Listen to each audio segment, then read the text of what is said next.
Ang sentro sang sining protesta amo ang pagpalapot no sa 9-point People's Agenda sa Administrasyong Marcos. Nagtililipon sa atubang sang Iloilo Provincial Capital ang mga progresibo nga grupo nga ginpangunahan sang Bayan Panay kadungan sang pinakauna nga State of the Nation Address o konsona ni Presidente Ferdinand Bongbong Marcos Jr.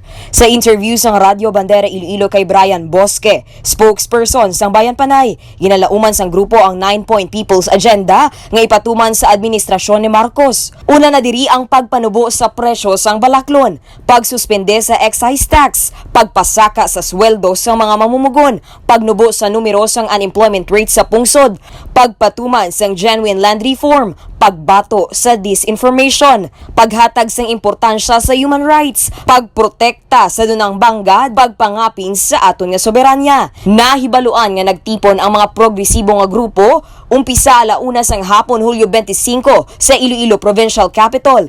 Pila sa aktibo nga nagpakigbahin ang grupo sa mga manunudlo sa pagpanguna sang bagong alyansa Makabayan Panay, Makabayan Coalition, Pamanggas o kung grupo sa mga mangunguma, kilusang Mayo 1 o kung grupo sa mga mamumugon, mga drivers sa pagpanguna sang mga piston, Urban Poor sa idalmo sang kadamay kagkaisog, Gabriela Panay and Guimaras Chapter, Kabataan Party List, Anak Bayan, League of Filipino Students kag Alliance of Concerned Teachers o kon ACT, Selda Panay kag iban pa nga mga grupo.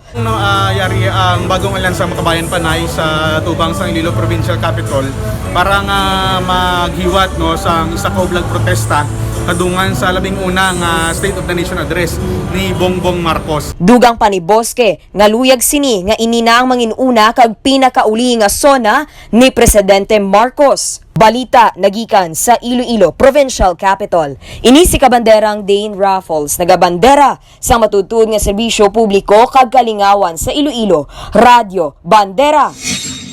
Ang ining balita ang ginadulong sa inyo sang D3 Bio, ang ginaendorso sa mga eksperto nga kampyon nga suplemento. Himo sa gin-extract nga virgin coconut oil nga may antiviral kag antibacterial properties nga sarang makatapna sa mga cancer cells kag mga bukol-bukol sa lawas. Ang D3 Bio, mabakal sa mga butika sa Iloilo.